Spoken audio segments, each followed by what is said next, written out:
Hello everybody and welcome back to a new video.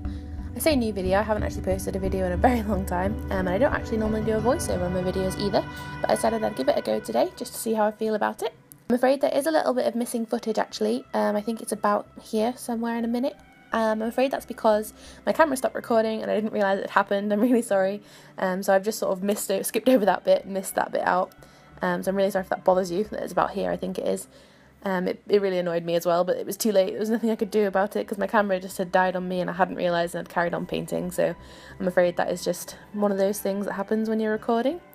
I don't actually normally record when I paint a new Puffin pal, but I decided that I would today because the lighting was absolutely gorgeous. It was a lovely sunny day, so there was lovely light coming in through the window and I thought that'd be really nice to record. So I sat down at my desk, I had a little cup of tea and I put my candle on and I had a lovely relaxing afternoon painting. It was really nice, it was really therapeutic.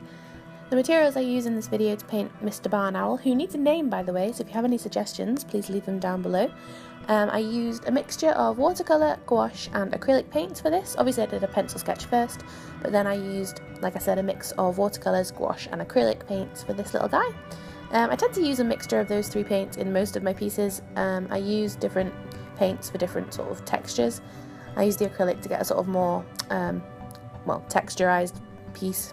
And I use the gouache and the watercolour interchangeably really, depending on how dark I want the colour to be. So for example here I'm using the gouache for the black on the eyes because I tend to find that the watercolour black that I have isn't as saturated in colour, or not a colour I suppose if it's black, but you know what I mean.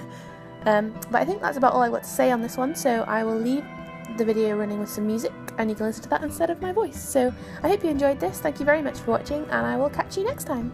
Bye!